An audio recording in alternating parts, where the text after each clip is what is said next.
Hey there, rock and roll podcast fans. This is Mike Hoban. Welcome to Rat Tales, the podcast that brings you the music and stories of the Boston rock scene that grew out of the mid-'70s at the Rat and some of the other hellhole joints, each with their own sick charm.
My name is Billy Connors, and I played guitar for a band called the Boize.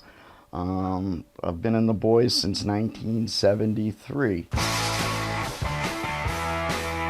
When I started playing, probably about 13.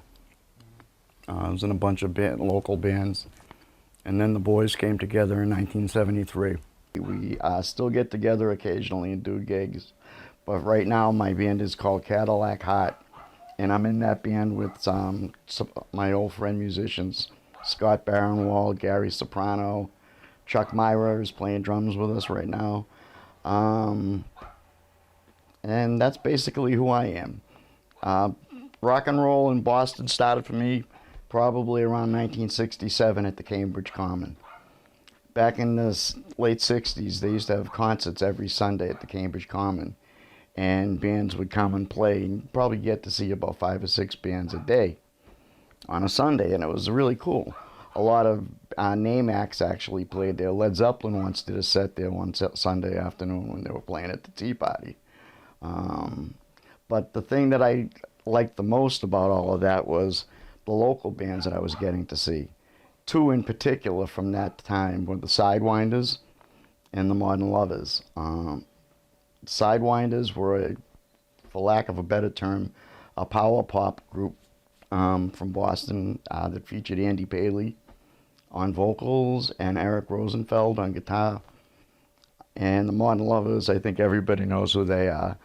I was a friend of David Robinson's and got to see the Modern Lovers back when they first started out, and got to see most of their shows because I became friends with David's brother, Paul. And the family kind of adopted me a little. So I get to spend a lot of time with the Modern Lovers. And back in those days, there was just such a scene in Boston. There were probably 8 or 9 good bands that you could name from that era. You know, going back to the Jeg Isles Band, who also played a lot at the Cambridge Common. When I was in high school, I went to school with 2 of the members of the band, John Kelly and Donnie Randall. And Paul Robinson, David's brother, who was my friend, joined us on drums, and we just started playing right out of high school. And because of our friendship with the Modern Lovers, we got a lot of perks right off the bat. For example, our very first gig that we played was a booze cruise. Ed Hood, an old member of the scene back then, used to have an annual booze cruise out on Boston Harbor, and we got to play with it one year. At our very first gig, there were guys from the Modern Lovers, the Jeg Isles Band, the Sidewinders, about 3 or 4 of the WBCN DJs were there. That was our first audience ever. So it was kind of like baptism under fire. There were really, when it first started out, there was really only one club, and that was the club over in Cambridge. There were places like the Stone Phoenix, a coffee house type place that used to be over on Boylston Street, and there was Paul's Mall at the time. But they weren't big on local music. Usually to play at Paul's Mall, you had to be a national act. But the club was the first place that recognized the kind of bands that we were. And we started playing there. And I was just telling you earlier, for a year, we were like the house band there. We played every Monday, Tuesday, and Wednesday. And learned a lot doing that and got to meet a lot of people doing that. We started playing the Rat very early on. We were probably... there was only a handful of bands in town at the time. There was us, there was Third Rail, the Kids, which later became the Real Kids. You had Mr. Kurt, Mark Thor at the time was, who did a lot of work with the Boize. In fact, our first record was a record we made with Mark called Boys Town Boys.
There was a crowd that followed the band, but it was bigger than that. There were people from other bands, you know, we'd play with them and cross-pollinate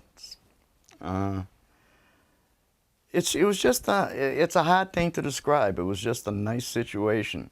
You had club owners that actually cared for and liked the bands that they were booking, and I'll tell you, that doesn't happen every day. I think Jim had a lot to do with it in that regard, and John Courtney to some degree as well. It was just a really lively scene. As the younger bands started coming up, you had Fox Pass, Third Rail, and on and on. There was just bands coming out of the woodwork all of a sudden, and most of them were very good. Boston was a very cool place to be in the 70s. We were making certain kind of records that weren't being made anywhere else in the world. The scene was unique to Boston before New York, really. I would say New York kind of exploded in the punk scene in the late 70s. But as early as 73, the Boston scene was coming together. I think one of the bands that had a lot to do with that, two of the bands that had a lot to do with it, were the Modern Lovers and the Sidewinders. They were like the grandparents of the scene. Not that I'm saying they were old, but the bands that came later, the Boize, the Real Kids, they really were a result of the Modern Lovers, you know.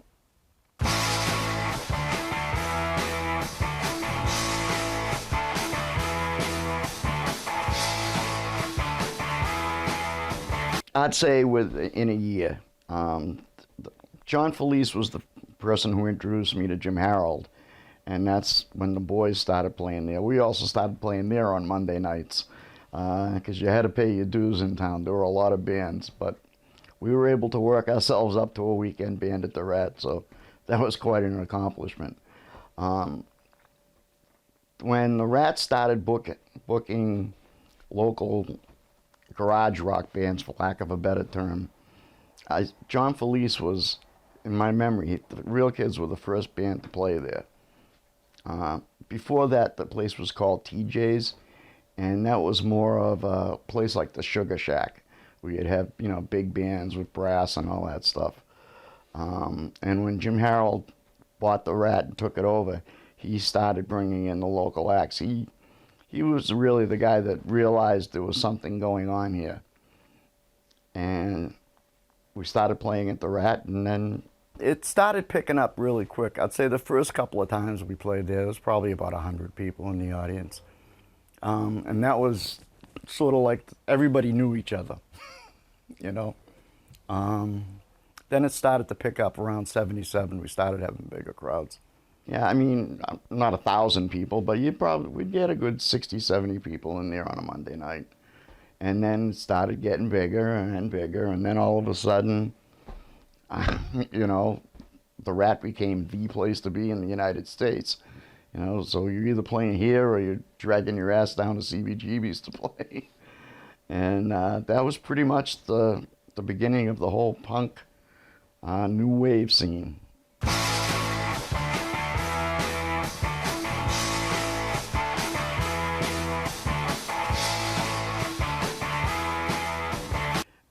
Guys like me and John Felice begged Jim to switch over to those kind of bands. That time in Boston, another reason why a lot of this stuff didn't get played on the radio is when disco was out, we were an alternative to that. People would come to see us because we weren't a disco band. I think that had a lot to do with it. As far as the scene coming together, yeah, because he saw bands like the Boize and the Real Kids bringing people in. He realized there was something happening here, and in my mind, he did a lot to promote the Boston rock and roll scene. I'm pretty close to Jim. I consider him one of my closest friends. And I know of things that he used to do for people and musicians and how he would help them out and stuff. He was the first club owner I met that cared about the music and actually would do whatever he can to promote that music. Physically, it didn't look a lot different. But what you had in there was, across the street from the Rat, you had a complex called Lucifer's, Katie's, and I can't remember the third name, but it was a complex with 3 different clubs in it. And now it's the BU bookstore. Kenmore Square has changed a lot. There's really no place to go hang out other than if you want to go up to the sports bars by Fenway Park. I think we lost a lot when we lost the Rat.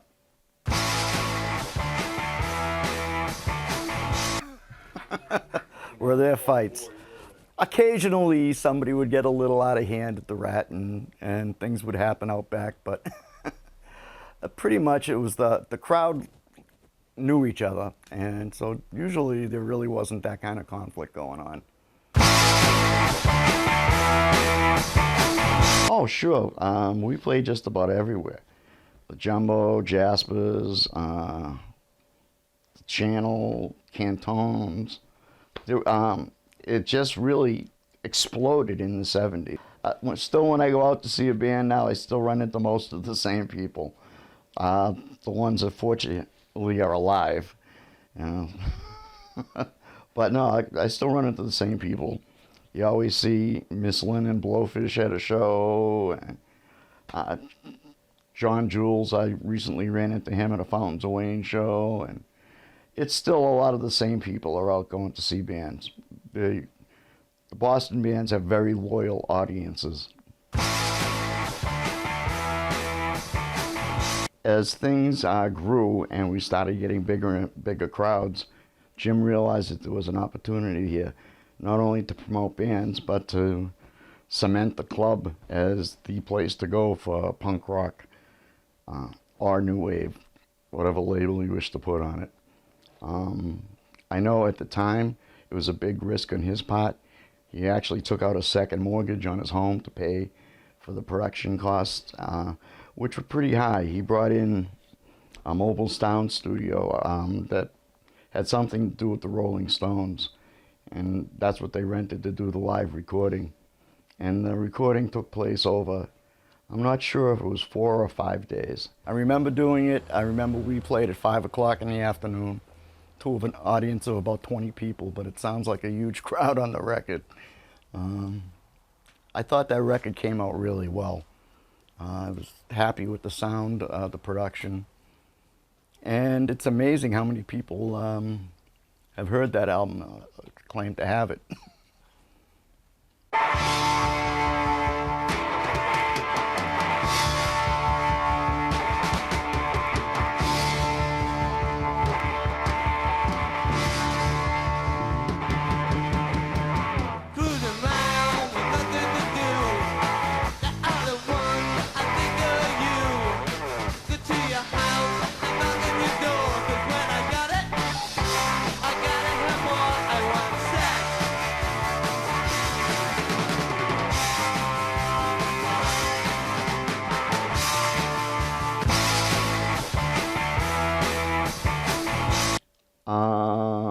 That was totally Jim's call, but I think those were the bands that were drawing. So that's how you got picked for the record, but he selected all the acts. Yeah, yes, we did. We recorded the whole set. I think we recorded 12 songs, and Jim made the selection.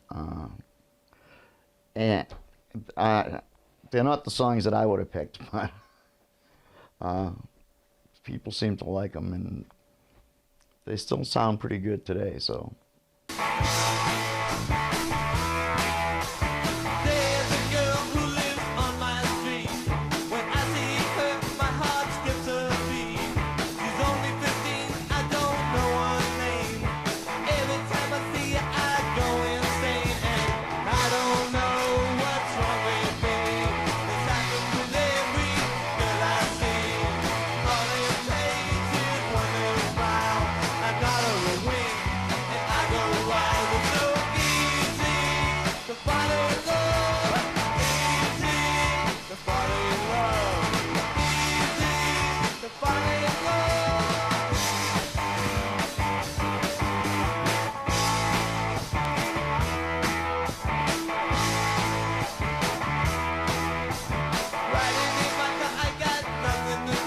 I don't know if there's going to be extra songs on it. I haven't been that involved in what's going on so far. I think it's going to be just the original album. I know that Johnny Angel wrote some liner notes for it. So that's the only thing I've heard that's going to be different about it. I'm really looking forward to see it come out in CD. I'm like to have it, you know. All I have is this old copy. It's what, 30 years old now, something like that. Yeah, these were made from the masters. I know that they disappeared for a time, and Jim found them in a box, I guess, in his garage of old Rat memorabilia, T-shirts and things. And the guy that he's in partnership with that makes the Rat T-shirts and stuff, I'm not sure how they got together on this, but he's the guy that was really pushing the release of the CD. I wish I knew his name. I know it's Peter, but I don't know the last name. Back then, I can really say all the musicians on that album really cared for each other. The bands watched out for each other. More often than not, gigs would come from other bands. Like, hey, you know, you get a phone call, we got a gig here, you guys should try it.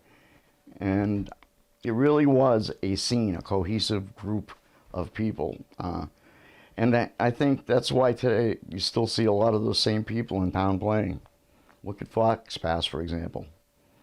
I mean, we played with Fox Pass back in 1973, and we're still playing with them in 2013.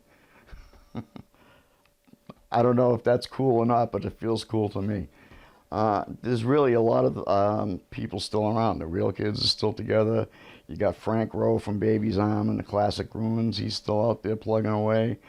A lot of Third Rail, who I happen to play with as a side project, is still up and out playing. It just amazes me, but most of the bands that survived are still going strong.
other thing that really had a big effect on the Rat and making the Rat what it became was the Cars. They took it and moved it to the big league. And they played at the Rat a lot. And when they weren't playing, they were there hanging around. That really went a long way towards propelling the scene. And then you had Aerosmith and the Jay Giles Band doing what they did before the Cars. We really had a lot of national acts in Boston at that time.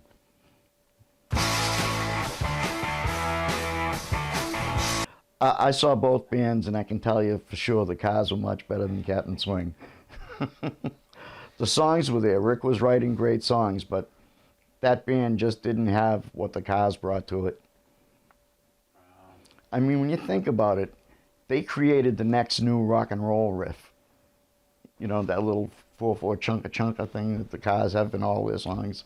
I mean, they changed music with that. No, the Boize were pretty much a local phenomena. The farthest away we would play would be New York City. So no, we were more of a local band. We didn't do a national tour or anything like that.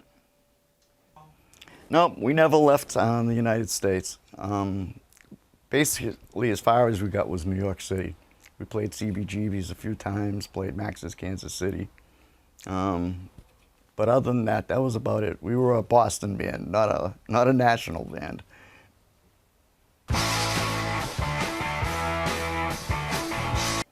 Yes, we did. In fact, we played at CBGB's for, I think it was 4 or 5 nights, I can't remember.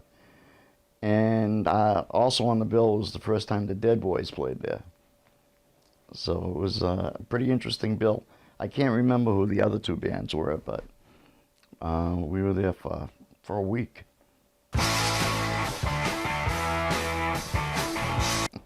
Well, obviously Blondie's one of those bands that people associate us with because on the bicentennial weekend we did a 4-night gig with them at the club. And that was at the very beginning, right when the first record came out on Private Stock Records. Ex-Offender, I think, was the song.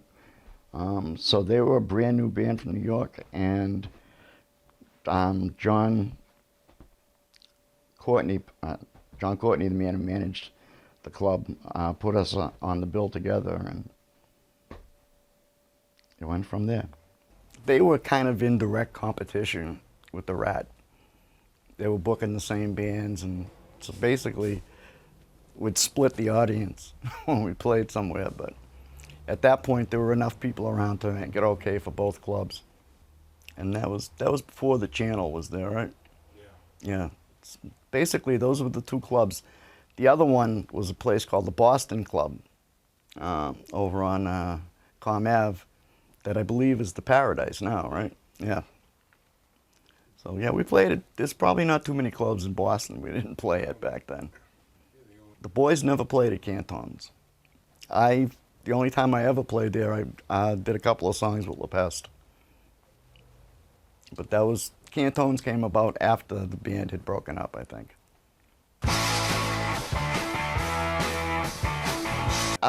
It was very similar in terms of how the bands reacted to each other.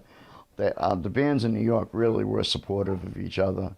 CBGB's really was their place, like we had the Rat, they had CBGB's. I think Max's Kansas City was a different level than CBGB's. I think at CBGB's you got to see more of the younger bands at that time. Absolutely. WBCN was very supportive back in those days of local bands. And I remember the first time I ever heard myself on the radio. Maxanne was playing it on her afternoon show. I almost drove the car off the road. I was so excited. Yeah, before the Live at the Rat album, we put out a 45. If you remember 45s, that we did with Mark Thor. One side was Boys Town Boys, performed by the Boize. Are you on my side? I'll follow you when you're such a fool to Boys Town Boys, I'm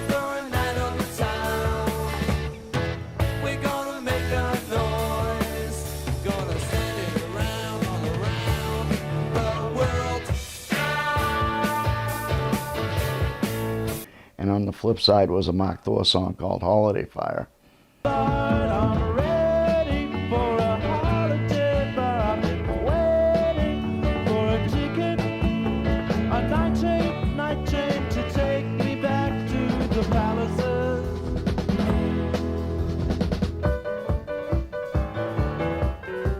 And the band that played on that was Richie Johnson and Walter Powers, the Velvet Underground bass player, or one of the Velvet Underground bass players, played on that as well. It's really no different than making an album. You go in to the studio, you record the songs, you do all the overdubs, and then what happened to it from there, I don't know. Someone took it, and records got made out of it, and all of a sudden, there was a Boize record. But my involvement was strictly in the studio end. I didn't have anything to do with any of it. Mark Thor did most of that, so he'd be a good guy to ask. Yeah, no, we recorded an album's worth of stuff over at Hub Studios. So yeah, there are lost Boize tapes somewhere.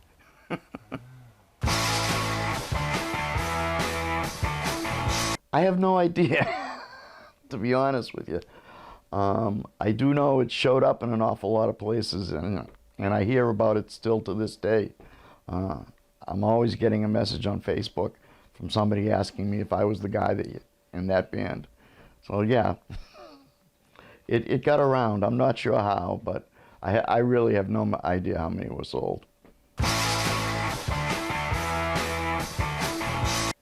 Well, back in those days, the record stores in town were Minuteman, Soundscope, which I worked at. You had Strawberries and Discount Records. And those were the three. Discount Records was very good about putting local bands' records into the store. Mr. Kurt, as a matter of fact, used to work there, and him and Jeep Holland, they were always supportive of local bands. Minuteman, not so much. They were more of a jazz and folk store. Some wouldn't even consider it, but I'd say Discount Records was probably, at that time, the store that was most supportive of local acts. Okay. And I think that's because it was run by musicians. Boys Town Boys did get a lot of airplay at the time. Oedipus had his college show going on over at MIT, and he was very supportive of us. We'd go in and do live sets on the air and everything. BCN really started playing local music with the Modern Lovers. I think Modern Lovers and the Jed Giles Band were the two bands that WBCN really supported. I don't think Aerosmith was one of those bands. I think they were, I'd say the Modern Lovers were definitely the band that they supported the most. The first time I heard one of my records played on the radio, Maxine played it on WBCN, and I was driving down Memorial Drive. And I'll never forget the feeling of hearing myself on the radio for the first time. It was pretty exciting.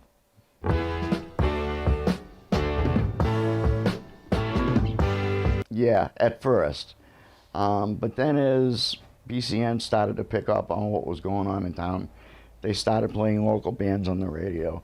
And then WCOZ, which was their main competition at the time, got very much involved. In fact, WCOZ, in my mind, was responsible for the Atlantics.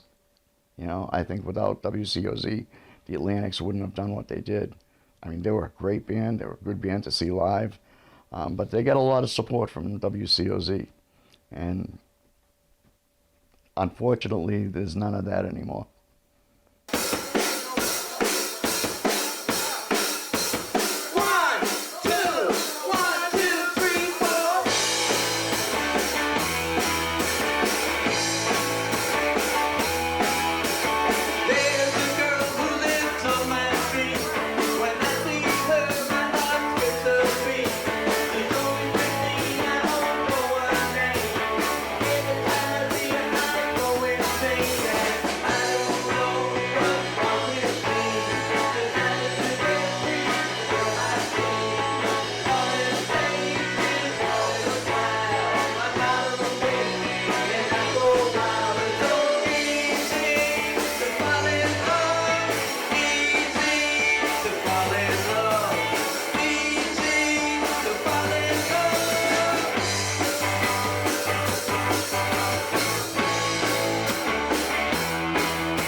Boize came back together in 2006 to do a single show, and we sold out the Abbey, and decided we liked playing together again, and that's how the Boize came back together. But the thing that I found amazing is how many of the bands that we used to play with back in the 70s are back together now, like Third Rail, Fox Pass, Ready Teddy, the Liars, the Last Ones. There's a whole bunch of bands that I played with back in the 70s that are now back together in the scene. Right. Geez, there's so many. I love the Real Kids. They were just a good, organic rock and roll band. Ready Teddy, Fox Pass. There were just a lot of good bands to play with. We played with Ready Teddy quite a bit. Played with the Classic Ruins 100 times. Hopefully we'll play with them another 100 times. I thought Frank Rowe was a really talented guitar player, songwriter.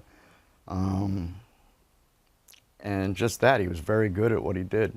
The Nervous Eaters, they came along after the Boize had broken up. I can tell you they played at my wedding. I like the Nervous Eaters. Sometimes they're a little tough to deal with, but a very good band. In fact, we went to see them a couple of weeks ago at the Royal in Boston, and they were still as strong as ever. Steve's looking good. I like the Nervous Eaters.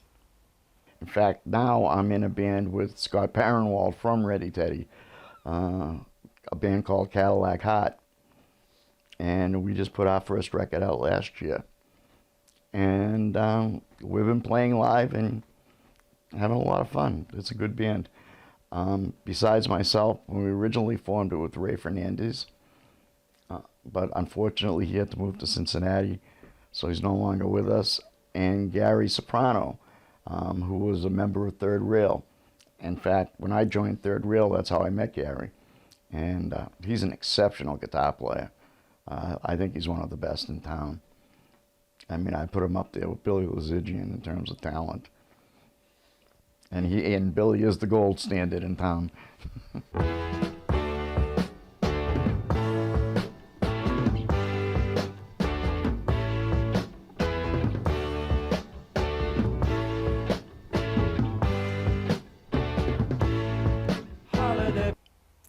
I'm one of the people that actually likes the record that the Nervous Eaters made, but they kind of just got away from what made them popular, the grungy, dirty rock and roll that they were playing in the clubs, and they tried to make a slick record, I think, and I don't think they succeeded making the record that they should have made. The other ones, the Cars, the Jay Giles Band, I thought their records were great. I liked DMZ. I was pissed off that they stole our bass player. Just that DMZ was very good. They were a very tight punk band. And they made a good record, I thought. I have to put you on the spot, but... No, the Atlantics made some very good records. We're laughing because Ray's here. I like the Atlantics. They were a good band to go see live, and they made some good records.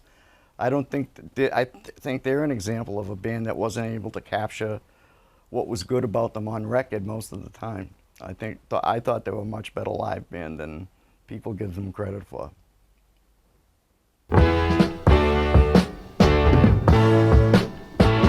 It was kind of a surprise to me.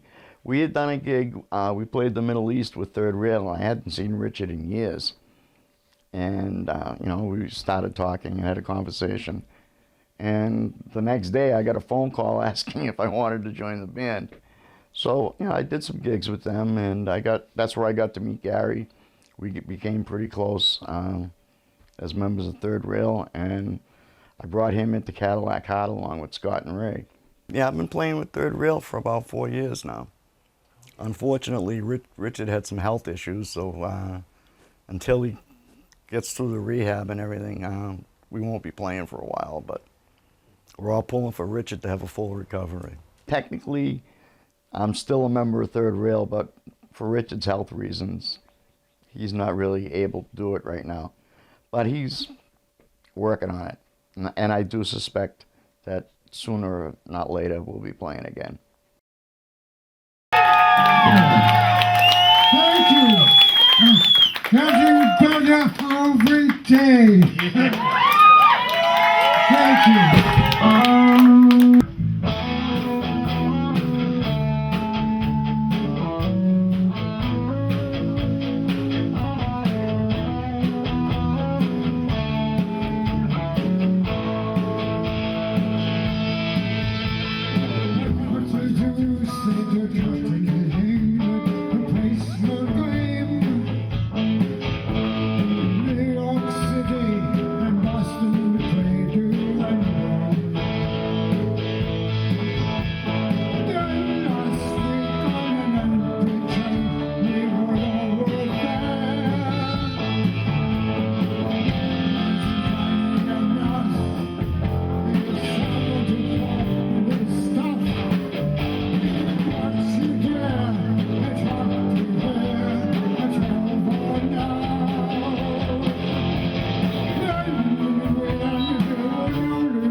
Richard had a stroke about 2 or 3 years ago, and he was dying to get back out on stage, and he wasn't ready to be able to do a full set. So what happened is Cadillac Hearts was playing the Magic Room, and we invited Richard to come and do a couple of songs with us, so everybody could see him. Was the main reason. Let everybody know that he was doing fine. He's a strong guy. He's working hard, and I suspect he'll be back pretty soon. Take that! Take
There's still a lot of good bands in Boston. A lot of the bands that we've already mentioned are still out playing.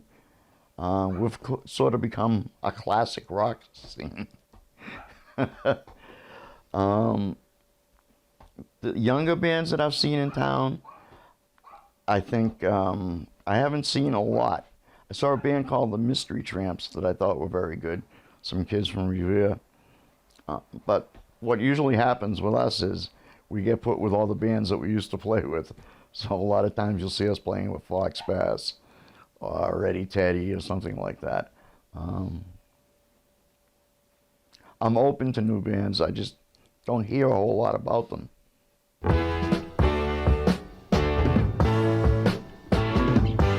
Yeah, with Jonathan and Andy. I co-wrote Ecstasy with Andy. So that was their first single as the Paley Brothers. Wow. That was my connection to Andy. You look deep into mine, and it feels just like paradise. I know I'm gonna be in ecstasy.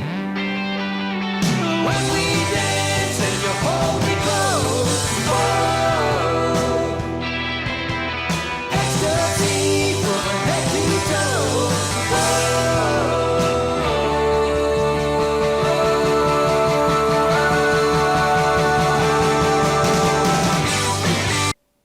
Jonathan's living out in California. I'm not sure where Andy is. I thought he was out in LA too. I think both of them are out there now. I'll tell you, the Sidewinders were a very good band. At one point they had, besides Eric Rose, they had Billy Squire in the band as well. And that iteration of the Sidewinders was tremendous.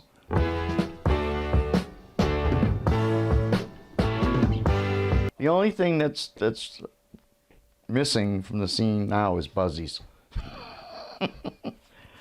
Because you used to be able to go there at 2 o'clock in the morning and run into all your musician friends that were playing in other clubs. But other than that, it's pretty much the same. I'll tell you, I'm amazed at how loyal some of our audience members are. It just impresses me that people still support bands to the extent that they do in this town.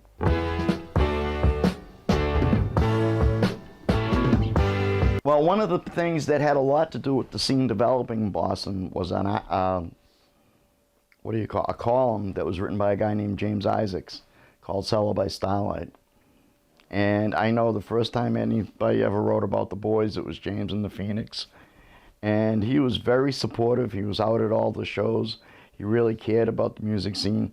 He was a musician himself. He was a drummer. He also was a radio personality. And he supported the bands a lot by having him on his show. But Cellars by Starlight was the original Boston groupie news. It was just a gossip column about what's going on with the bands in town. And that helped a lot of bands get recognized. The real paper. I don't remember the mechanics of it, but back in those days, the Boston Phoenix split into two newspapers, one called the Real Paper, that I believe was run by Boston Phoenix staffers, and the Boston Phoenix, which still exists today. But the Real Paper also was very supportive of the local scene. I got to admit, the local papers really caught on to it early, and were pretty supportive.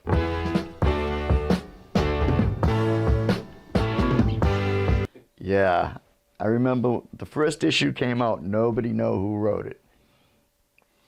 I do, but I'm not going to say.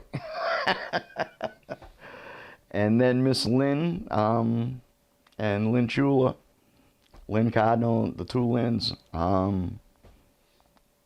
carried on, and it became an institution. You know, it's a really good way for finding out what my friends are doing. Every Sunday I go to the Boston Groupie News, and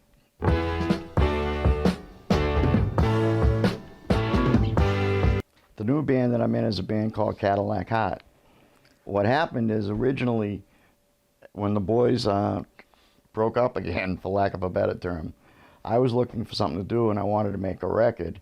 and I started working with Ray Fernandez and Scott Baerenwald, and it went so well, it gelled into a band, and we've been playing now for 3 years, I think.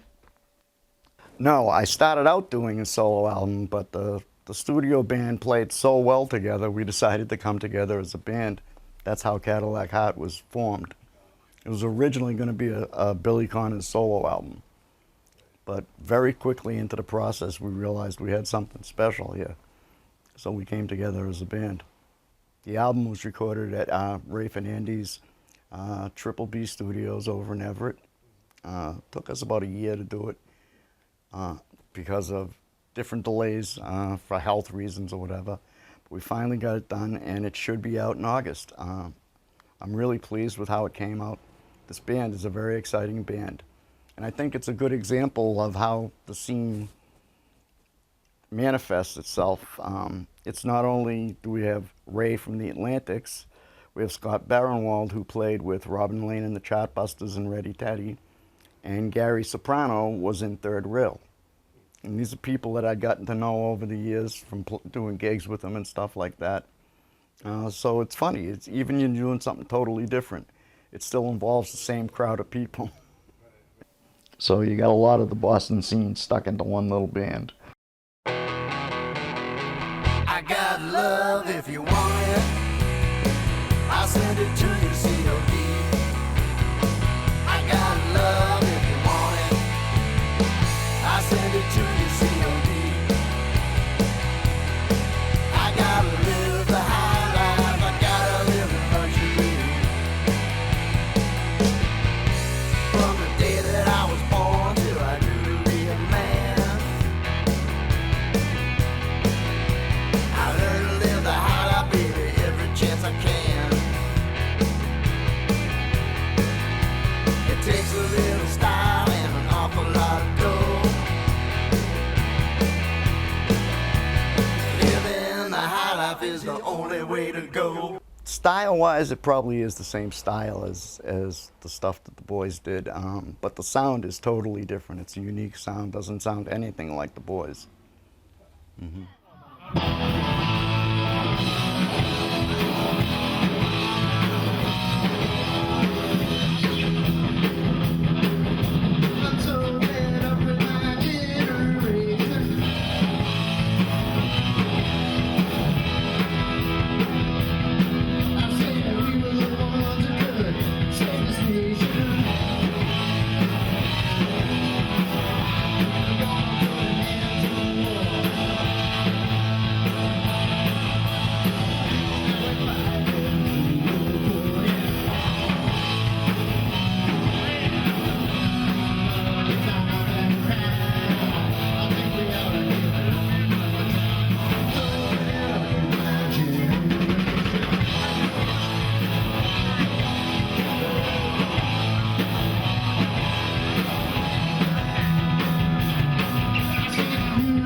It's mostly original. We do some covers, but we don't cover other Boston bands, with the exception of Ready Teddy. We do a Ready Teddy song, and obviously we do a couple of Boize songs as well. But we do a song called Sook Sookie that Scott Baerenwald wrote. Magic Room was where Cadillac Hearts' very first gig was. It was with a band called James Strait and the Wide Stance, who we have gotten to be pretty close with and play with quite a bit. In fact, their album is coming out this coming Saturday. So we're playing with them at the All Asia in Cambridge to celebrate the record release. They're a very good band. They're one of the newer bands in town. From older musicians, you got Joe Fagan, who was in Slow Children, and a very good band, and I highly recommend them. Very theatrical. Michael Abbott's a really great singer, fun to watch. He puts on quite a show. Buy their CD.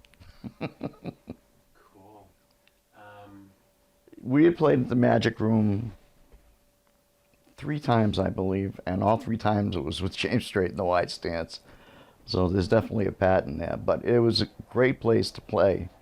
I hope it gets to open again. I know the rehearsal room part of the business is still going strong. The Des still has that going. But I would love to see the Magic Room open up again because it was such a nice place to play.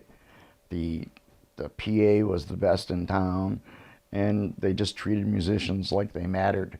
It's a really enjoyable place to play, so I hope that they get the licensing deal straightened out and he's able to open again.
I'm sure there's 100 reasons why.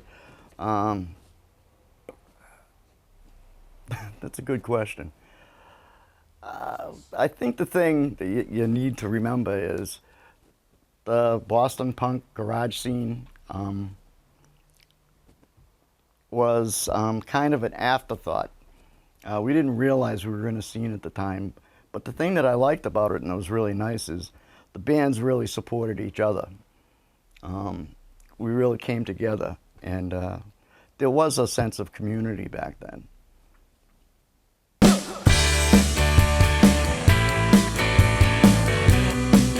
Yeah, who am I thinking of? There was a band, I don't know if you remember Johnny A's band, The Streets. They were very good. They didn't get a national contract. Most of the bands on the Live at the Rat album, with the exception of Willie and the Real Kids, never had a national record either.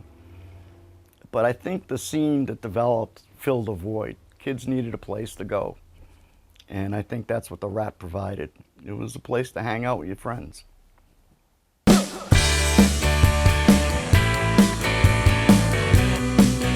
No, I'm retired. I just have the music job right now. That's all I'm doing. I worked at Polaroid for 30 years. And then one day the company disappeared, so I wasn't working there any longer.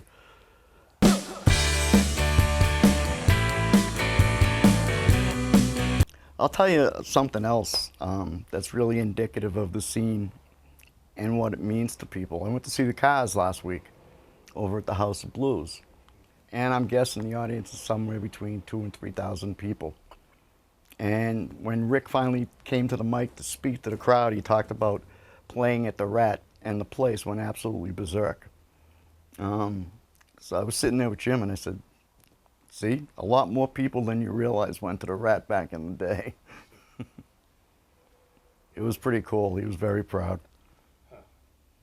The difference, to be honest with you, was the talent. I think we had more of it than any other city at the time. And just that, I think you have to credit the bands. I mean, we had some amazing people that were in bands back in the 70s playing in town. Thanks for listening to Rat Tales, Boston Rock Stories. Rat Tales is produced and directed by Lenny Scolletta and Mike Hoban, with a huge thanks to Medford Community Media in beautiful downtown Medford, Massachusetts.